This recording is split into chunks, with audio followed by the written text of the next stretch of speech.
এটা হলো এবছরের দ্বিতীয় ড্র্যাগন ফল, যেটা আমার কাছ থেকে আমি হারভেস্টিং করলাম। তো ভাবলাম আপনাদের সঙ্গে নিয়ে এটাকে কাটি।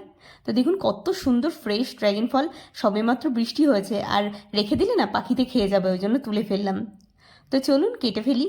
আর এবছরের হচ্ছে খুব সুন্দর ড্র্যাগন ফল ধরছে আমার কাছে, কারণ এবছর আমি বুঝতে পেরেছি কিভাবে গাছের যত্ন নিলে গাছে অনেক ড্র্যাগন হবে।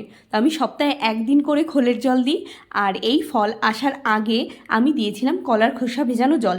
আর যদি গাছ হলুদ হয়ে যায় তাহলে একটু পেঁয়াজের খোসা ভেজানো জল দিয়ে দিলেই হয়ে যাবে। তো এইগুলো আমি ঠিকঠাকভাবে করছি বলে এবার আমার গাছে ফলনটাও বেশি হচ্ছে।